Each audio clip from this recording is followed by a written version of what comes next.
তারা আসবে বিচারের মাঠে অজুর চকচকে চিহ্ন নিয়ে।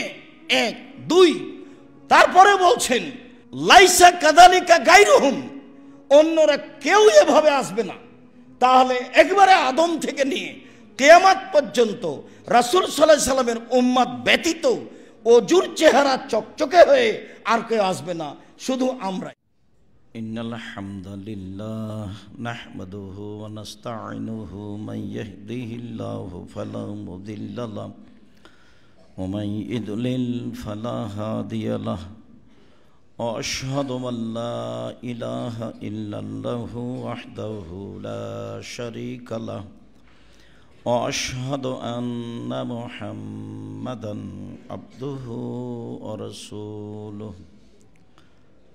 أما بعد فإن خير الحديث كتاب الله وخير الهدى هدى محمد صلى الله عليه وسلم وشر الأمور محدثاتها وكل محدثة بدعة وكل بدعة ضلالة وكل ضلالة في النار. أعوذ بالله من الشيطان الرجيم. يا أيها الذين آمنوا إذا قمتم إلى الصلاة فاغسلوا وجوهكم وأيديكم إلى المرافق وامسحوا برؤوسكم وأرجلكم إلى الكعبين. عن أبي مالك الأشعري رضي الله تعالى عنه قال قال رسول الله صلى الله عليه وسلم الطهور شطر الإيمان سبحان الله والحمد لله تملأ ما بين السماوات والأرض والصلاة نور والصبر ضياء والصدقة برهان والقرآن حجة لك وعليك إلى آخر الحديث رواه البخاري ومسلم. عن أبي هريرة رضي الله تعالى عنه قال قال رسول الله صلى الله عليه وسلم ألا أدلكم على ما يمحو الله به الخطايا ويرفع به الدرجات قالوا بلى قال اسبغ الوضوء على المكاره وكثرة الخطى إلى المساجد وانتظار الصلاة بعد الصلاة فذلكم الرباط رواه البخاري ومسلم. সম্মানিত মসজিদের মুসল্লি, প্রশংসা আল্লাহর জন্য, শান্তি অবতীর্ণ হোক আল্লাহর রাসূলের উপর সাল্লাল্লাহু আলাইহি ওয়াসাল্লাম। আজ জুমার খুতবায় সংক্ষিপ্ত সময়ে বক্তব্যের বিষয় পবিত্রতা। অজুর ফজিলত, পবিত্রতা নিয়ে আমরা এক গুরুত্বপূর্ণ সংক্ষিপ্ত তথ্যবহল বিবরণের চেষ্টা করব ইনশাআল্লাহুল আজিজ। আমরা বাঙালি হিসাবে অনেকেই অবগত আছি যে আমরা ঢাকা মিরপুর 12 পল্লবী 171 নম্বর পোলের পাশে দাওয়া সেন্টারে নিয়মিত জুমার খুতবা দিয়ে থাকি। আমাদের জুমার খুতবা আরম্ভ হয়েছে পবিত্রতা দিয়ে। দীর্ঘ কয়েক মাস যাবৎ আমরা সেখানে ধারাবাহিকভাবে পবিত্রতা নিয়ে আলোচনা করে আসছি। বিগত জুমায় আমরা পবিত্রতার আলোচনা শেষ করে সলাতের আলোচনা আরম্ভ করেছিলাম।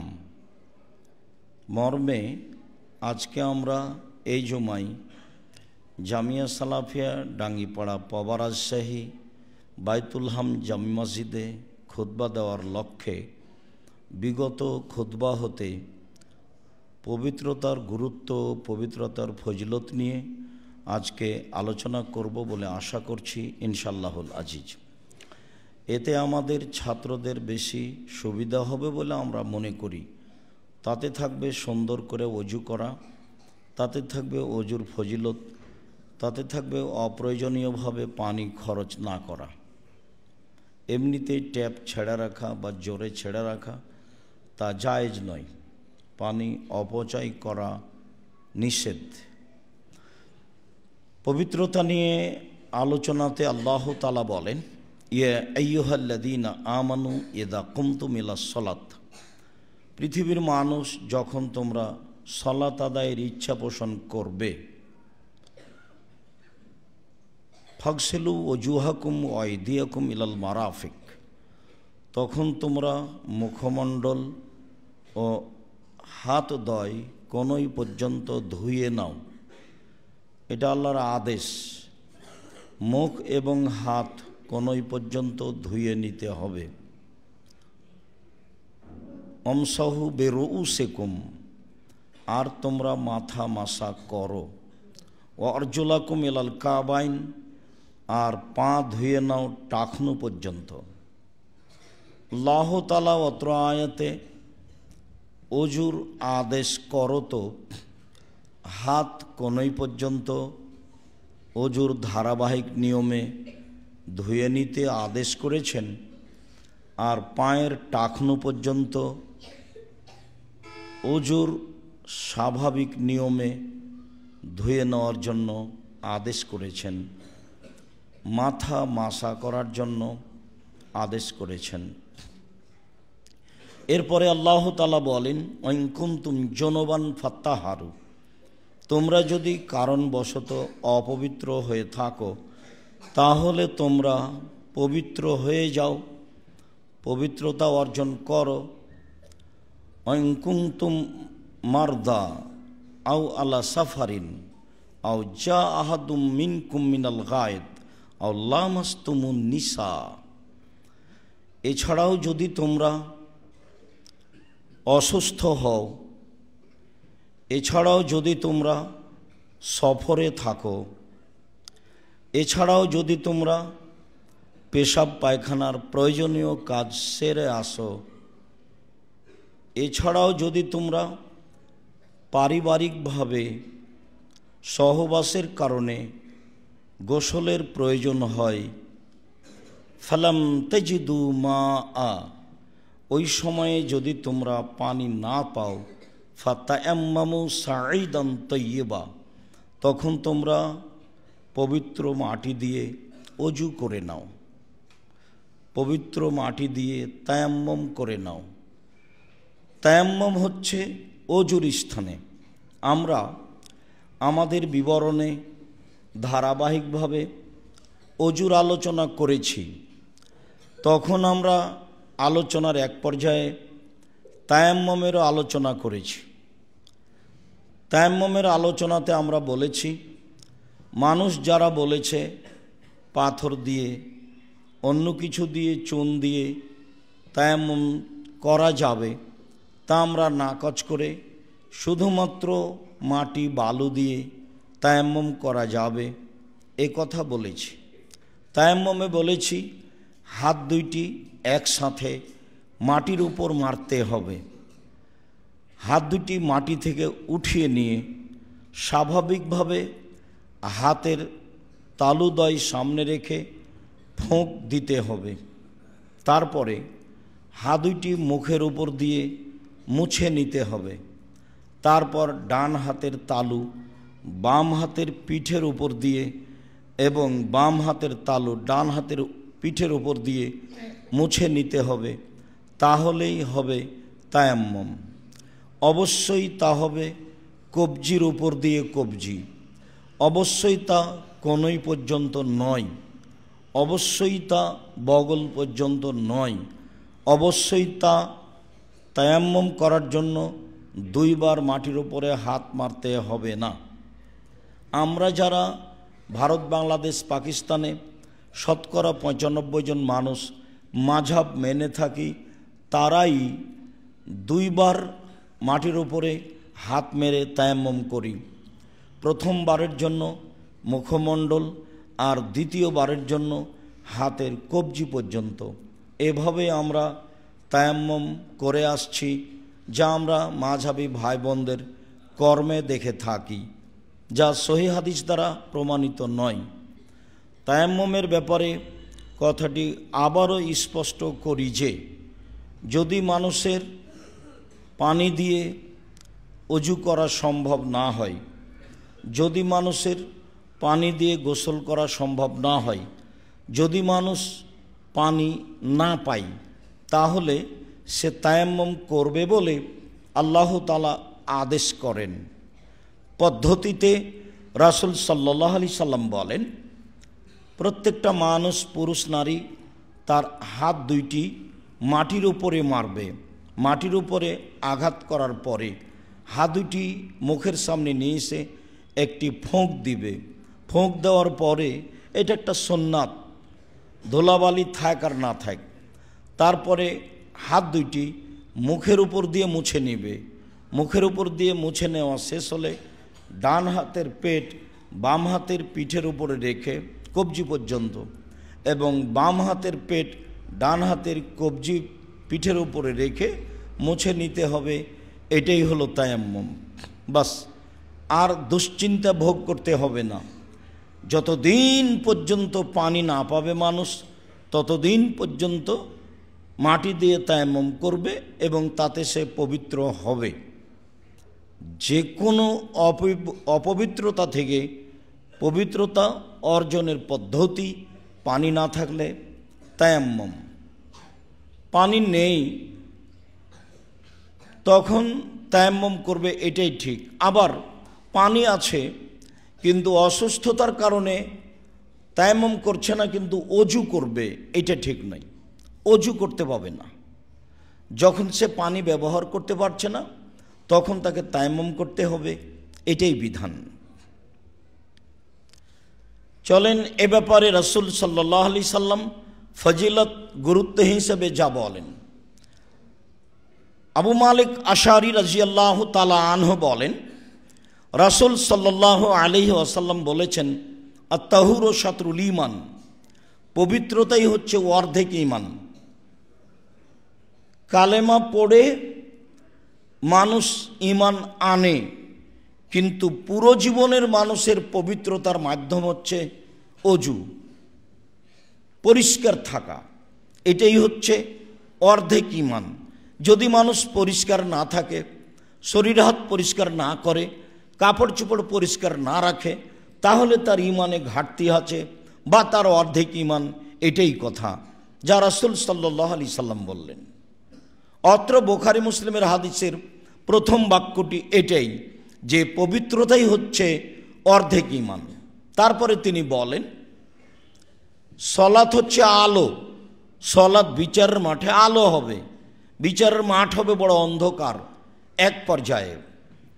তারপরে তিনি বলেন, অসাবর দিয়ে, ধৈর্য হচ্ছে আলো। মানুষ এখন ধৈর্যের কথা বলে, কিন্তু ধৈর্য ধারণ করা লাগে কখন বা কিভাবে তা মানুষ প্রয়োজন মনে করে না, তা মানুষ বুঝতেও চায় না। রাসূল সাল্লাল্লাহু আলাইহি সাল্লাম বললেন যে ধৈর্য হচ্ছে আলো। তিনি বললেন, অসাদাকাত বুরহান, দান হলো দলিল। তারপরে তিনি বললেন, আল কোরআন হুজ্জাতুল লাকা ওয়া আলাইকা, কোরআন মানুষের পক্ষেও হতে পারে, কোরআন মানুষের বিপক্ষেও হতে পারে। মানুষ যদি নিয়মিত কোরআন তেলাওয়াত করে তাহলে কোরআন মানুষের পক্ষে থাকবে বিচারের মাঠে। যদি মানুষ নিয়মিত কোরআন তেলাওয়াত না করে তাহলে কোরআন বিচারের মাঠে মানুষের বিপক্ষে থাকবে, যা মানুষের জন্য বড় বিপজ্জনক কারণ হয়ে দাঁড়াবে। অত্র হাদিসে রাসূল সাল্লাল্লাহু আলাইহি ওয়াসাল্লাম এই বাক্যটিও বলেছেন যে সুবহানাল্লাহি ওয়া আলহামদুলিল্লাহি তামলাউ মা বাইনাস সামাওয়াতি ওয়াল আরদ, সুবহানাল্লাহ আলহামদুলিল্লাহ বললে আকাশ জমিনের ফাঁকা নেকিতে পূর্ণ হয়ে যায়। এ দিয়ে আল্লাহ তাআলাকে পবিত্র ঘোষণা করা হয়, যার কারণে এর নেকি বেশি। যার কারণে মানুষকে সুবহানাল্লাহ আলহামদুলিল্লাহ আল্লাহু আকবার বলে তাসবিহ জিকির আজকার করতে বলা হয়েছে। যার কারণে রাসূল সাল্লাল্লাহু আলাইহি সাল্লাম বলেছেন, সুবহানাল্লাহি ওয়া বিহামদিহি সুবহানাল্লাহিল আযীম। এই দুটা তাসবিহর নেকি বিচারের মাঠে নেকির পাল্লায় ভারী। তবে একথাও তিনি বলেছেন, সুবহানাল্লাহি ওয়া আলহামদুলিল্লাহি ওয়া লা ইলাহা ইল্লাল্লাহু আল্লাহু আকবার, এটা হচ্ছে সবচেয়ে আল্লাহর নিকটে পছন্দনীয় কালেমা, যা দিয়ে আল্লাহ তাআলার পবিত্রতা ঘোষণা করা হয়, যা দিয়ে তার প্রশংসা করা হয়। আবু হুরায়রা রাদিয়াল্লাহু তাআলা আনহু বলেন, রাসূল সাল্লাল্লাহু আলাইহি ওয়াসাল্লাম একদা বললেন, আলা আদুল্লুকুম আলা মা ইয়ামহুল্লাহু বিহিল খাতায়া ওয়া ইয়ারফাউ বিহিদ দারাজাত, আমি কি তোমাদেরকে এমন একটি আমলের কথা বলে দিব না যাতে তোমাদের পাপ মিটে যাবে, মান বেড়ে যাবে? আমি কি তোমাদের এমন একটা আমলের কথা বলে দিব না যাতে তোমাদের পাপ মিটে যাবে, মান বেড়ে যাবে? সাহাবীগণ বললেন, বালা, হ্যাঁ বলেন, সেটা কি? এমন কথা তো আমরা জানতে চাই, সেটা কি বলেন? তখন আল্লাহ রাসূল বললেন, ইসবাগুল উযু আলাল মাকারিহি, কষ্টের সময় বা শীতের দিনে ভালো করে অজু করা। প্রত্যেক অঙ্গ 3 বার করে ধৌত করার নাম হচ্ছে ভালো করে অজু করা। তারপরে কাসরাতুল খোতাইলাল মাসাজিদ, পায়ে হেঁটে মসজিদে যাওয়া। যত পথ বেশি হবে পাপ তত বেশি মিটে যাবে, মান তত বেশি বেড়ে যাবে। ওয়া ইন্তেজারুস সালাত বাদাস সালাত, আর সলাতের পরে সলাতের অপেক্ষায় থাকা। জোহর পড়েছি, আসরের আজান হলেই মসজিদে যাব। আসর পড়েছি, মাগরিবের আজান হলেই মসজিদে যাব। এই অপেক্ষায় থাকা, এই 3টি কাজে পাপ মিটে যায়, মান বেড়ে যায়। 1, ভালো করে অজু করা।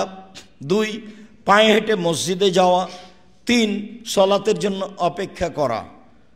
রাসূল সাল্লাল্লাহু আলাইহি সাল্লাম অত্র হাদিসে এই কথাও বলেছেন যে এটাই হচ্ছে রেবাত বা দেশের বর্ডারে পাহারা দেওয়া বা ভালো কাজের উপরে প্রহরী হিসেবে প্রস্তুত থাকা বা শত্রুকে ঠেকানোর জন্য প্রস্তুত থাকা, যা দিয়ে সহজেই জান্নাত পাওয়া যাবে।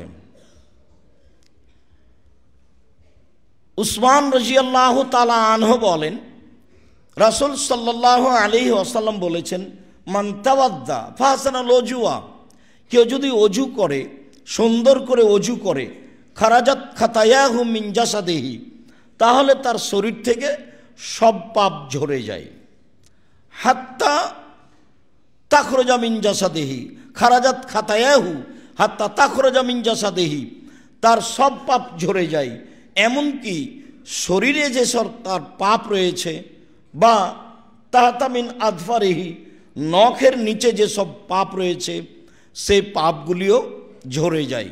সুন্দর করে অজু করলে পাপ ঝরে যায়, এ কথা রাসূল সাল্লাল্লাহু আলাইহি ওয়াসাল্লাম বলেন।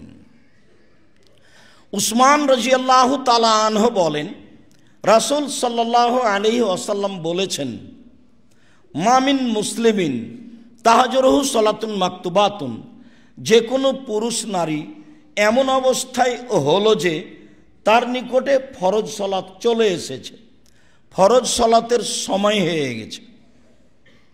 ফা ইহসুনু ওযুআহা ও রুকুআহা ওয়া খুশুআহা, এই সময় যদিও সুন্দর করে অজু করে, সুন্দর করে রুকু করে, বিনয়ের সাথে ভয় ভীতি নিয়ে সালাত আদায় করে, তাহলে রাসূল সাল্লাল্লাহু আলাইহি সাল্লাম বলছেন যে ইল্লা কাফারাতান মিনাল খাতায়া মিনাল জুনুবে মিন কাবলিহি মিনাল যুনুবে, তার অতীতের যত পাপ আছে সব ঝরে যাবে।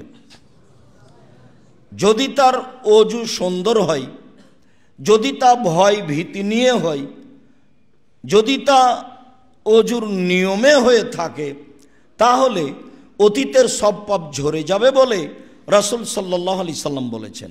হাদিস বুখারী মুসলিম। অন্য এক বর্ণনায় এসেছে, আবু হুরায়রা রাদিয়াল্লাহু তাআলা আনহু বলেন, রাসূল সাল্লাল্লাহু আলাইহি ওয়াসাল্লাম বলেছেন, আল উযু ইহদামু মা কানা কাবলাহু, অজু অতীতের সব পাপকে মুছে দেয়। অজু অতীতের সব পাপকে মুছে দেয়।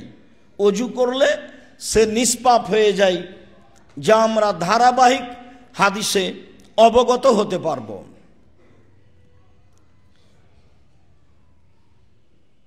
আবু হুরায়রা রাদিয়াল্লাহু তাআলা আনহু বলেন, রাসূল সাল্লাল্লাহু আলাইহি ওয়াসাল্লাম বলেছেন, এজা তাওয়াদ্দাল আব্দুল মুসলিমু যে কোনো পুরুষ নারী যখন অজু করে, ফাগাসালা ওয়াজহাহু, অতঃপর সে তার মুখমণ্ডলকে ধুয়ে নেয়, খারাজা মিন ওয়াজহিহি কুল্লু খাতিয়াতিন নাদারা ইলাইহা, তাহলে মুখের মাধ্যমে, চোখের মাধ্যমে, কানের মাধ্যমে, জিহ্বার মাধ্যমে যত পাপ হয়েছে মুখমণ্ডল ধুইলে সব পাপ ধুয়ে যায়। মিনাল মায়ে আও কাতরাত মিন আখিরিল মায়ে, শেষ ফোঁটাই আর না হলে অজুর শেষে, শেষ ফোঁটাই অজুর শেষ পানির ফোঁটাই আর না হলে অজুর শেষেই তার সব পাপ ধুয়ে যায়। রাসূল সাল্লাল্লাহু আলাইহি ওয়াসাল্লাম বলেন, ফাইদা গাসালা ইয়াদাইহি, যখন মানুষ তার দুই হাত অজুর জন্য ধুয়ে নেয়, খারাজা মিন ইয়াদাইহি কুল্লু খাতিয়াতিন বাতা সাথা এদাহু, যখন তার দুই হাত ধুয়ে নেয় তো দুই হাতের মাধ্যমে যত পাপ হয়েছে সব পাপ ঝরে যায় অজুর পানির সাথে, আর না হলে অজুর পানির শেষ ফোঁটার সাথে। রাসূল সাল্লাল্লাহু আলাইহি সাল্লাম বলেন, ফাইদা গাসালা রিজলাইহে, যখন অজু করতে গিয়ে মানুষটি তার দুই পা ধুয়ে নেয়, খারাজা মিন রিজলাইহে কুল্লু খাতিয়াতিন মাসা রিজলাহু, তার দুই পায়ের মাধ্যমে চলে যে পাপ হয়েছে সেই পাপ ঝরে যায়। মা আল মায়ে ও মা আখেরে কাতরিল মায়ে, পানির সাথে ঝরে যায় আর না হলে অজুর পানির শেষ ফোঁটার সাথে ঝরে যায়। এই কথা বলার পরে রাসূল সাল্লাল্লাহু আলাইহি সাল্লাম বলেন, সুম্মা ইয়াখরুজ নাকিয়া মিনাজ যুনুবে, এরপরে লোকটা মসজিদে যায় নিষ্পাপ হয়ে, তখন আর তার কোনো পাপ থাকে না। অবশ্য রাসূল সাল্লাল্লাহু আলাইহি সাল্লাম একথাও বলেছেন, যখন মানুষ বাসায় অজু করে মসজিদে যায় ফরজ সালাত আদায়ের জন্য, তখন সে নেকি পায় হজ উমরার সমান। বাড়ি থেকে অজু করে বের হতে হবে আর সালাতের উদ্দেশ্যেই বের হতে হবে, তাহলে এ নেকি হবে। রাসূল সাল্লাল্লাহু আলাইহি ওয়াসাল্লাম বলেন। উসমান রাদিয়াল্লাহু তাআলা আনহু বলেন, রাসূল সাল্লাল্লাহু আলাইহি ওয়াসাল্লাম বলেছেন, মান তাওয়াদ্দা ওযুই হাজা, একদা উসমান রাদিয়াল্লাহু তাআলা আনহু অজু করে দেখালেন, যে অজু রাসূল সাল্লাল্লাহু আলাইহি সাল্লাম করেছেন সেই অজু শেষে তিনি বললেন যে আল্লাহর নবী বলেছেন, মান তাওয়াদ্দা ওযুই হাজা, কেউ যদি আমার মতো এইভাবে অজু করে, সুন্দর করে অজু করে, ফা ইসাল্লি রাকাতাইন, তারপরে 2 রাকাত সালাত আদায় করে, অলাম ইউহাদ্দিসু নাফসাহু ফিহিমা বিশাইইন, আর তাতে যদি কোনো অপ্রয়োজনীয় কথা না বলে, মনে মনে কথা না বলে, বা কোনো কথাই যেন ভিতরে না আসে, মনে না আসে, আল্লাহু আকবার বললেই শয়তান আপনার অন্তরে অনেক কথা জাগাবে।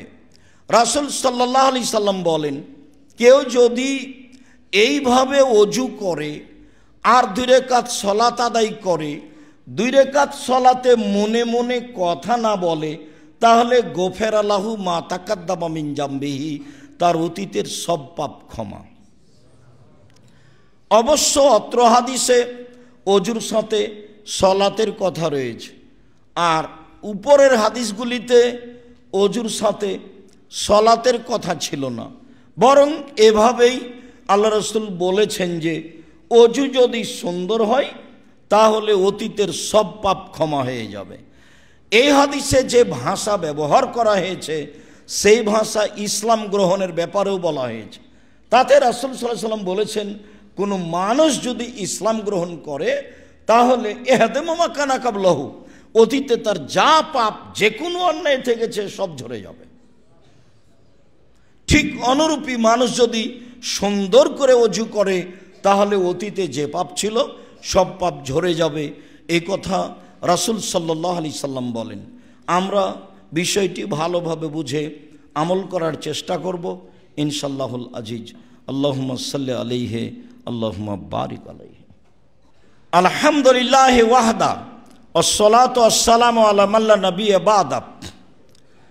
উকবা ইবনে আমির রাদিয়াল্লাহু তাআলা আনহু বলেন, রাসূল সাল্লাল্লাহু আলাইহি ওয়াসাল্লাম বলেছেন, মা মিন মুসলিমিন ইয়াতাওয়াজ্জাউ ফায়ুহসিনুল উযুয়া, যে কোনো পুরুষ নারী যখন অজু করে, সুন্দর করে অজু করে, সুম্মা ইউসাল্লি রাকাতাইন, তারপরে 2 রাকাত সালাত আদায় করে, মুকবিলান আলাইহিমা বিকলবিহি ওয়াজহিহি, মনে প্রাণে ভয় ভীতি নিয়ে, মানে বিনয়ের সাথে, মনোযোগী হয়ে, অমনোযোগী হয়ে নয়, যেটা সাধারণত ছেলেদের ছাত্রদের মাঝে দেখা যায়। সব সময় শয়তান তাদের ভিতরে প্রতিক্রিয়া করে, সব সময় একজন আরেকজনকে ব্যস্ত করে, যেটা নেহায়াত অন্যায়। একজন আরেকজনের উপরে পায়ের উপরে পা চাপায়, যেটা নেহায়াত অন্যায়। একজন আরেকজনকে আঘাত করে, যেটা সলাতের মধ্যে নেহায়াত অন্যায়। এটা একটা আদব কায়দার ব্যাপার আছে জরুরিভাবে, কেননা ইবাদতের জগতে এটাই হচ্ছে ভিন্ন ধরনের ব্যতিক্রম বিশেষ ইবাদত, যার পদ্ধতির ব্যাপারে রাসূল সাল্লাল্লাহু আলাইহি সাল্লাম অনেক কথা বলেছেন। তাতে তিনি একবার বলেছেন যে রাসূল সাল্লাল্লাহু আলাইহি সাল্লাম বলেন, as-salatu salasatu aslasin, সালাত 3 ভাগে বিভক্ত। as-salatu salasatu aslasin, সালাত 3 ভাগে বিভক্ত। at-tahuru thulusun, অজু হলো 3 ভাগের 1 ভাগ। ও রুকুও সলুসুন, রুকু হলো 3 ভাগের 1 ভাগ। ও সজুদও সলুসুন, সিজদা হচ্ছে 3 ভাগের 1 ভাগ।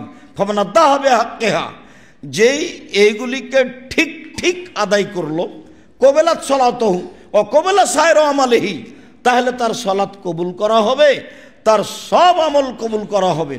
অইন রুদ্দাত আলাইহি সলাতহু, আর যদি সলাত তার উপরে প্রত্যাখ্যান করা হয়, তার নিয়মের কারণে যদি সলাত কবুল না হয়, তাহলে রুদ্দ আলাইহি সায়র আমালেহি, তার সব আমল প্রত্যাখ্যান করা হবে।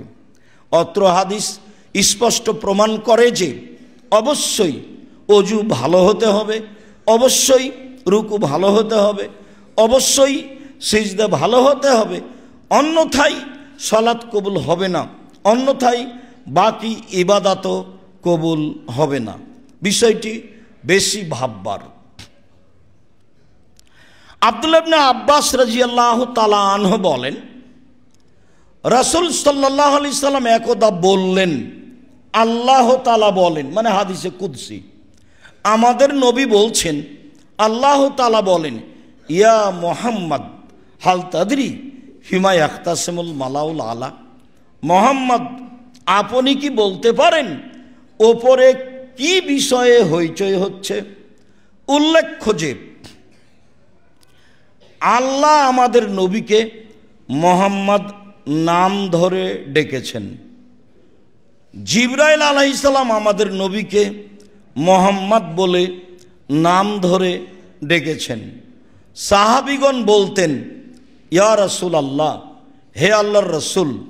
তারা বলতেন, আল্লাহ রাসূল বলেছেন, আল্লাহ রাসূল দিয়েছেন, আল্লাহ রাসূল করেছেন, আল্লাহ রাসূল খেয়েছেন।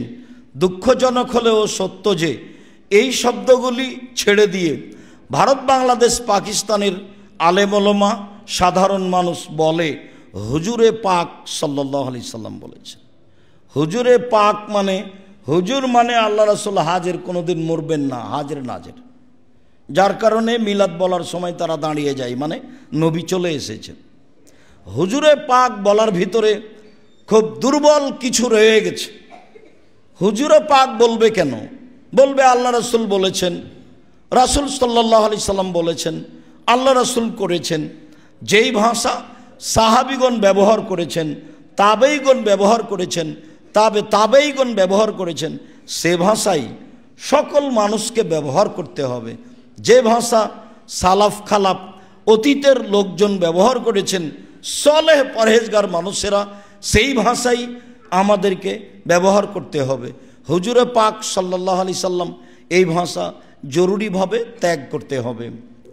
আল্লাহ তাআলা আমাদের নবীকে বলেন, মোহাম্মদ আপনি কি বলতে পারেন উপরে কি নিয়ে হইচই হচ্ছে?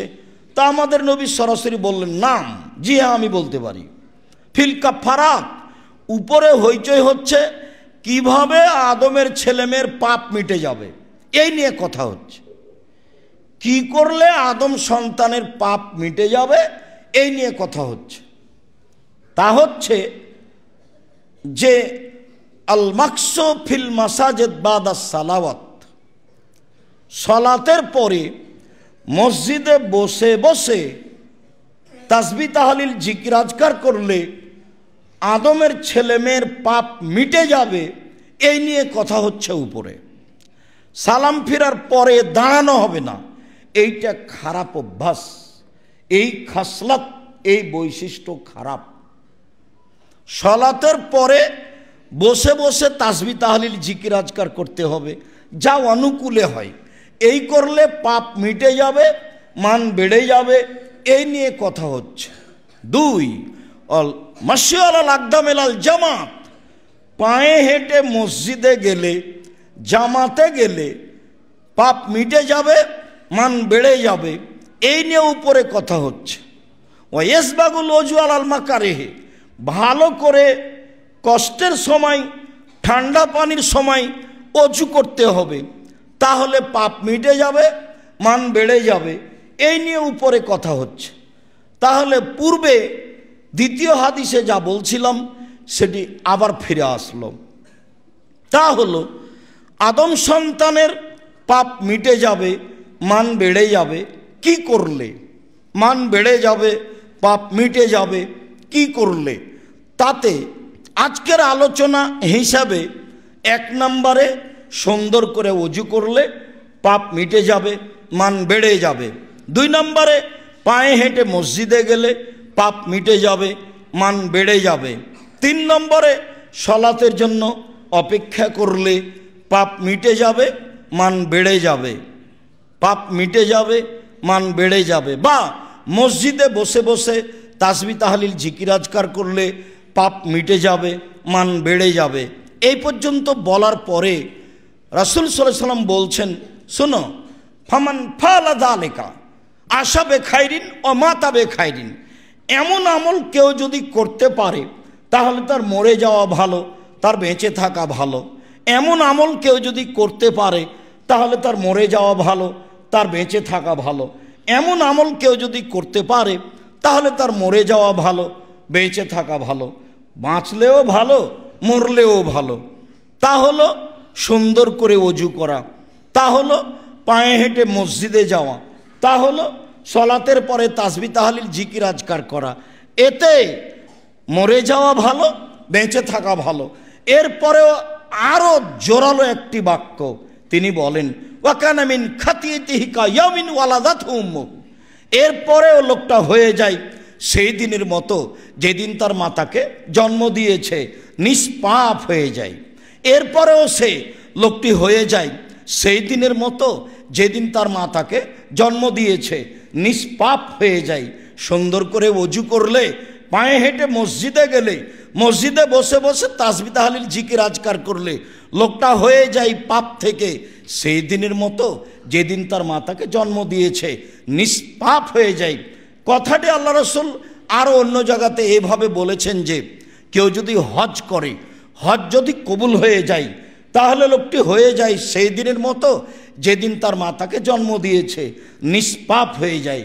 কথাটি আল্লাহ রাসূল আরও অন্য জায়গাতে এভাবে বলেছেন, কারো যদি জ্বর অসুখ হয় কেউ, তারপরেও বলে আলহামদুলিল্লাহ, তাহলে লোকটি হয়ে যায় সেই দিনের মতো যেদিন তার মাতাকে জন্ম দিয়েছে, নিষ্পাপ হয়ে যায়। এখানে একটি হাদিস উল্লেখ্য যে রাসূল সাল্লাল্লাহু আলাইহি সাল্লাম বলেছেন, বুখারী মুসলিমের হাদিস, কারো যদি গায়ে জ্বর হয় তাহলে তার পাপ ঝরে যায় কামারের ভাটিতে কর্মকারের হাপরে লোহা স্বর্ণ চাঁদি দিলে কিছুক্ষণ পরে লাল হয়ে গেলে ও থেকে ময়লা ঝরে যায় যেমন, জ্বর হলে পাপ ঝরে যায় তেমন। কামারের ভাটিতে হাপড়ে লহা স্বর্ণ চাঁদি দিলে লাল হয়ে গেলে পাপ ময়লা ঝরে যায় যেমন, মানুষের জ্বর হলে, পুরুষ নারীর গায়ে জ্বর আসলে তেমনিভাবে পাপ ঝরে যায়। এই কথা রাসূল সাল্লাল্লাহু আলাইহি ওয়াসাল্লাম বলেন। যদিও আমাদের দেশের লোক বা এখন বর্তমান মানুষের হাতে টাকা পয়সা হলেই, মাথা ব্যথা হলেই তারা চিকিৎসার জন্য সিঙ্গাপুর যেতে চায়, ধৈর্যের হিসাব তারা করে না। ধৈর্য ধারণ করলে রোগের কারণে, জ্বরের কারণে মানুষের পাপ মিটে যাবে, এ কথাই ঠিক।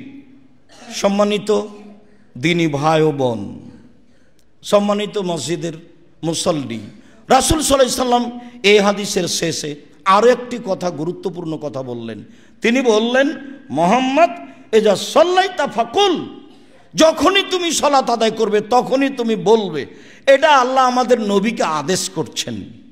শোনেন, আপনি যখনই সালাত আদায় করবেন তখনই আপনি বলবেন, আল্লাহুম্মা ইন্নী আসআলুকা ফিলাল খায়রাতে ওয়া তারকাল মুনকারাতে ওয়া হুব্বাল মাসাকিন।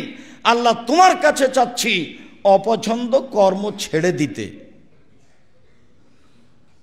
পছন্দনীয় কর্ম করতে, আর ফকির মিসকিনের ভালোবাসা তোমার কাছে চাই। ফকির মিসকিনকে ভালোবাসা তোমার কাছে চাই, অপছন্দ কর্ম ছেড়ে দেওয়া তোমার কাছে চাই, ভালো কর্ম করা। আল্লাহুম্মা ইন্নী আসআলুকা ফিলাল খায়রাতে ওয়া তারকাল মুনকারাতে ওয়া হুব্বাল মাসাকিন। যারা শতবার চেষ্টা করেও অন্যায় পাপ থেকে ফিরে আসতে পারি না, তাদেরও এই দোয়াটি সিজদায় পড়া ভালো। রাসূল সাল্লাল্লাহু আলাইহি সাল্লাম বলছেন, আমাকে আল্লাহ তাআলা এই দোয়াটি পড়ার জন্য আদেশ করলেন। আবু হুরায়রা রাদিয়াল্লাহু তাআলা আনহু বলেন, রাসূল সাল্লাল্লাহু আলাইহি ওয়াসাল্লাম একদা আতাল মাকবারাতা, কবরস্থানে আসলেন। আল্লাহর নবী কবরস্থানে এসে বলছেন, আসসালামু আলাইকুম আহলাদ দিয়ারে মিনাল মুসলিমিনা আল মুমিনিন। হে কবরবাসী, তোমাদের প্রতি শান্তি অবতীর্ণ হোক। ওয়া ইন্না বিকুম লাহিকুনা, অবশ্যই আমরা তোমাদের সাথে সাক্ষাৎ করব। এইটুকু বলার পরে তিনি বলছেন, ইন্নী ওয়াদাত্ত আন্না রাআইনা ইখওয়ানানা, আমার মনটা চাই যে আমি আমার ভাইদের সাথে সাক্ষাৎ করি। এই কথা মুহাম্মদ সাল্লাল্লাহু আলাইহি ওয়াসাল্লাম বললেন। কবরের পাশে এসে এই বাক্য বলে ফেললেন যে আমার মনটা চাই যে আমি আমার ভাইদের সাথে সাক্ষাৎ করি। এইটুকু বলতেই সাহাবীগণ বলছেন, কেন? আওয়াল আসনা ইখওয়ানাকা, আমরা কি আপনার ভাই নই? আপনি এভাবে বললেন মানে? কবরে এখানে সালাম দিয়ে বলছেন আমার মনটা চাই যে আমি আমার ভাইদের সাথে সাক্ষাৎ করি, কেন? আমরা কি আপনার ভাই নই? তখন আল্লাহ রাসূল উত্তরে বলছেন, আনতুম আসহাবি, তোমরা হচ্ছ আমার সাথী, তোমরা হচ্ছ আমার সাহাবী, তোমরা হচ্ছ আমার সঙ্গী। ওয়া ইখওয়ানুনা আল্লাযীনা লাম ইয়াতু বাদু, আর আমার ভাই হচ্ছে ওরা যারা এখনো আসেনি, আমার অবর্তমানে যারা আসবে তারা আমার ভাই। এই কথা মুহাম্মদ সাল্লাল্লাহু আলাইহি ওয়াসাল্লাম বললেন। তখন সাহাবীগণ বললেন, কাইফা তারিফু আল্লাযী লাম ইয়াতি মিন উম্মাতিকা, যে আসেইনি আপনার উম্মাতের তাকে আপনি চিনবেন কিভাবে? এটা সাহাবীগণ বলে ফেললেন। তার মানে বিবেকের একটু কথা উল্টা হলে সাহাবীগণ ধরে বসতেন যে এটা কেমন কথা, আপনি তাদেরকে চিনবেন কিভাবে? যারা আসেইনি তারা আপনার ভাই, তা আপনি আপনার ভাইদের চিনবেন কিভাবে? এই কথা আল্লাহ রাসূল বললেন। তখন আল্লাহ রাসূল বলছেন, আচ্ছা দেখো তো, আর এই তোমাদের মতামত কি? লাউ আন্না রাজুলান লাহু খাইলুন গুরুন মুহাজ্জালুনা, কারো যদি একটা ঘোড়া থাকে, সাদা লাল থাকে, কপালে সাদা দাগ থাকে, হাঁটুতে সাদা দাগ থাকে। যদি কারো ঘোড়া থাকে সাদা লাল চকমকে, বাইনা জাহারাই খাইলিন বহমিন দহমিন, হাজারো লাখো বিকট কালো ঘোড়ার মাঝে, খুব কালো ঘোড়া বাকি হাজারো লাখো ঘোড়ার মাঝে যদি সাদা লাল একটি ঘোড়া থাকে কারো, হালিয়ারেফো হালিয়ারেফো খাইলাহু হালিয়ারেফো খাইলাহু, সে কি তার ঘোড়া চিনতে পারবে? এইটা সাহাবিগণকে জিজ্ঞাসা করলেন আল্লাহর নবী। তখন সাহাবিগণ বলেন, হ্যাঁ তা তো পারবে। তখন আল্লাহ রাসূল বলছেন, শোনো, আমার উম্মত হুম ইয়াতুনা ইয়াউমাল কিয়ামা মিন আসারিল ওজুয়ে গুররাম মুহাজ্জালিনা, বিচারের মাঠে আমার উম্মত অজুর জায়গাগুলি চকচকে অবস্থায় আসবে, তাদের অজুর অঙ্গগুলি চকচক চকচক করবে। ওই লোকটা যেমন সাদা লাল দেখে হাজারো কালো ঘোড়ার মধ্যে নিজের ঘোড়া চিনে নিবে, আমি মুহাম্মদ সাল্লাল্লাহু আলাইহি সাল্লাম আমার উম্মতের অজুর জায়গাগুলি দেখে আমি তাদের চিনে নিব। অন্য এক বর্ণনা এসেছে, সাহাবিগণ বললেন, কাইফা তারিফু উম্মাতুকা মিন বাইনিল উমামে ফিমা বাইনা নূহিলা উম্মাতেকা, হাজার হাজার কোটি কোটি মানুষ চলে গেছে, নূহ থেকে নিয়ে আমার আপনার উম্মত পর্যন্ত কত মানুষ গেছে, আপনি তাদের কিভাবে চিনবেন? তখন আল্লাহ রাসূল বলছেন, শোনো, হুম ইয়াতুনা মিন আসারিল ওজুয়ে, তারা আসবে বিচারের মাঠে অজুর চকচকে চিহ্ন নিয়ে। 1 2 তারপরে বলছেন, লাইসা কাযালিকা গায়রুহুম, অন্যরা কেউ এভাবে আসবে না। তাহলে একবারে আদম থেকে নিয়ে কিয়ামত পর্যন্ত রাসূল সাল্লাল্লাহু আলাইহি সাল্লামের উম্মত ব্যতীত অজুর চেহারা চকচকে হয়ে আর কেউ আসবে না, শুধু আমরাই, শুধু রাসূল সাল্লাল্লাহু আলাইহি সাল্লামের উম্মতই বিচারের মাঠে অজুর অঙ্গগুলি চকচকে অবস্থায় আসবে, যা তিনি বললেন। তিনি আরো বললেন, ওয়ারিফুহুম আন্নাহুম ইউতুনা কুতুবাহুম বিআইদিহিম, আমার উম্মতের ডান হাতে আমলনামা দেওয়া হবে, এইটা আমি দেখে চিনে নেব।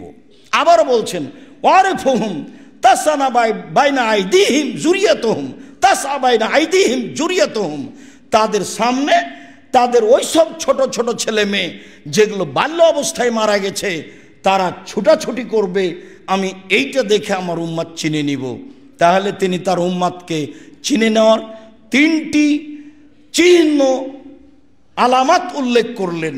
তার একটা হলো এই যে আমাদের নবী মুহাম্মদ সাল্লাল্লাহু আলাইহি সাল্লামের উম্মত বিচারের মাঠে আসবে অজুর চিহ্নগুলি চকচকে চকমকে অবস্থায়, যা দেখে আল্লাহর নবী আমাদেরকে চিনে নেবেন।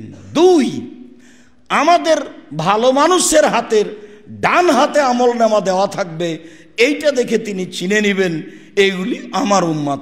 3 যারা আমরা ভালো বাল্য অবস্থায় ছেলে মেয়ে মারা গেছে, এই ছেলে মেয়েগুলি বিচারের মাঠে তাদের সামনে ছোটাছুটি করবে, এইটা দেখে রাসূল সাল্লাল্লাহু আলাইহি সাল্লাম চিনে নেবেন এইটা আমার উম্মত।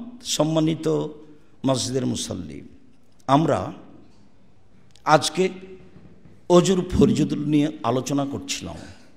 এইগুলি আমরা অবশ্য ধারাবাহিকভাবে পেশ করেছি মিরপুর 12 পল্লবী দাওয়াত সেন্টারের নিয়মিত জুমার খুতবায়। এগুলো যান্ত্রিকভাবে ধরা হয়েছে, সেগুলো আপনারা ইচ্ছা করলে সময়ের গতিতে সহজেই দেখতে পারেন। বিষয়ভিত্তিক আমরা নিয়মিত আলোচনা পেশ করেছি। আজকের আলোচনায় আমরা উপস্থিত যারা মসজিদে আছেন তাদের জোরালোভাবে বলছি যে সুন্দরভাবে অজু করবেন। আব্দুল্লাহ ইবনে মুকাফফা রাদিয়াল্লাহু তাআলা আনহু বলেন, রাসূল সাল্লাল্লাহু আলাইহি সাল্লাম বলেছেন, একুনু ফি হাযিল উম্মাহ কওমুন ইয়াতাদুনা ফিত তুহুরে ওয়াদ দুআয়ে, অচিরে আমার উম্মত আমার পরে এমন হয়ে যাবে তারা অজুতে সীমা লঙ্ঘন করবে আর দোয়াতে সীমা লঙ্ঘন করবে। দোয়াতে সীমা লঙ্ঘন করা হচ্ছে চিৎকার করে দোয়া করা, যেটা আমাদের দেশে ফরজ সালাতের পরে বিভিন্ন জায়গাতে ইমাম মুক্তাদি হয়ে থাকে। এটা হলো চিৎকার করে দোয়া করা, মানে দোয়াতে সীমা লঙ্ঘন করা। আর আমাদের পানি ব্যবহারে সীমা লঙ্ঘন হবে, যেটা আমরা করছি। কাজে আমরা এখানে জামিয়ার ছাত্রদেরকে বিশেষভাবে বলতে চাই যে তোমরা যখনই ট্যাপটা ছাড়ছ তখন স্বাভাবিকভাবে ছাড়তে হবে, যাতে করে তোমার অজু করা সহজ হয়। এমনি তুমি ছেড়ে দিলে পানি আসতেই থাকছে, এটা তোমার জন্য ক্ষতি। এটা নেয়ামত, একটা পানি আল্লাহর অনেক বড় নেয়ামত, সেইটাকে তুমি অপচয় করছো, নষ্ট করছো, মানে অপমান করছো। এই নেয়ামতকে অপমান করলে ফলাফল তোমাকেই ভোগ করতে হবে। এইটুকু হিতাহিত জ্ঞান, বিবেক বিবেচনা তোমার ভিতরে থাকতে হবে। অজু সুন্দর করে করতে হবে, এ কথাই ঠিক। সুন্দর করে অজু করে নিয়ে পাপ মুছে দিব, মুছে নেওয়ার চেষ্টা করব, এবং এই সন্তুষ্টি দিয়ে আল্লাহর নিকটে বিদ্যায় চাইব। সুন্দর করে অজু করে 2 রাকাত সালাত আদায় করলে যেটা চাইবে মানুষ, সেটা আল্লাহ দিবেন মর্মে আমরা প্রাণপণে সেই চেষ্টা করব। আল্লাহ আমাদের তৌফিক দান করুক, আল্লাহুম্মা আমিন। অজু সুন্দর করার পাশে পাশে আমি তো অনেক দিন পরে আপনাদের সাথে সাক্ষাৎ করি, সময়ের গতিতে তা হয়ে আসে না। তাতে আমি বলতে চাই, অবশ্যই জামিয়া সালাফে যেন আপনাদের প্রাণের প্রতিষ্ঠান হয়। আমার বা আমাদের ভুলের কারণে জামিয়া সালাফের ক্ষতি হোক, এটা আমরা কোনো দিন চাইনি। মানুষ হিসাবে যদি কোথাও ত্রুটি থাকে তাহলে আমরা বলি আল্লাহকে, আল্লাহ আমরা ত্রুটি নিয়ে জামিয়া সালাফের সেবা করতে চাই না। যেখানে ত্রুটি আছে সেটা তুমি অবগত করালে আমরা মানুষ হিসাবে ছেড়ে দেওয়ার চেষ্টা করব ইনশাল্লাহ। আর যদি কোনো ত্রুটি থাকে যেটা আমরা জানতে পারি না বা তোমার পক্ষ থেকে অবগত হতে পারি না, তাহলে তুমি আমাদের শ্রম দিয়ে সেটা পার করে দিও। ওই ক্ষতি দিয়ে যেন জামিয়া সালাফের ক্ষতি না হয়, এবং তা দিয়ে যেন আমাদের পরকালের ক্ষতি না হয়। আমরা তোমাকে সন্তুষ্ট করতে এসে পরকালের ক্ষতি হোক, এটা আমরা চাইনি। তোমার দরবারে জানাই, তুমি আমাদের জামিয়া সালাফে কবুল করো, তুমি আমাদের ছাত্র শিক্ষককে কবুল করো। ছাত্রদের পিতামাতারা এখানে খুব সাধ করে পাঠিয়েছে যে আমার ছেলেটা বড় আলেম হবে, মানুষের মতো মানুষ হবে, দিনের বড় খাদেম হবে, এ উদ্দেশ্যে তারা পাঠিয়েছে। তাদের চালচলনের কোনো দুর্ঘটনার কারণে তারা যেন ছিটকে না পড়ে, তুমি এইটা করে দাও। সব সময় যেন তারা ভালো অবস্থায় থাকে, তারা যেন তোমার সন্তুষ্টি নিয়ে দিন কাটাতে পারে, তারা যেন নিয়মিত তোমার কাছে তাদের প্রয়োজনীয় বিদ্যার দাবি তোমার কাছে করে। এই পথ, এই ঘাট তুমি করে দাও।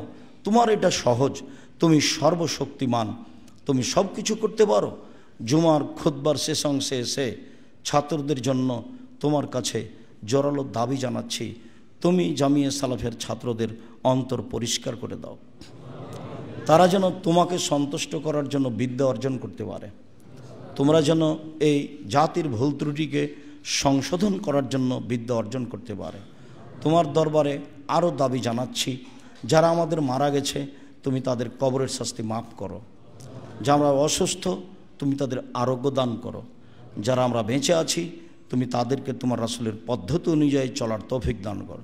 দেশ বিদেশে যেখানে যারা আছে সবাই যেন জামিয়া সালাফিকে ভালোবাসে, সবাই যেন জামিয়া সালাফের জন্য দানের হাত প্রশস্ত করে, এই দাবি তুমি কবুল করো। তোমার দরবারে এই জোরালো দাবি দেওয়া দোয়া রেখে আজকের জুমার খুতবা এখানেই শেষ করলাম। আল্লাহুম্মা সাল্লি আলাইহি, আল্লাহুম্মা বারিক আলাইহি।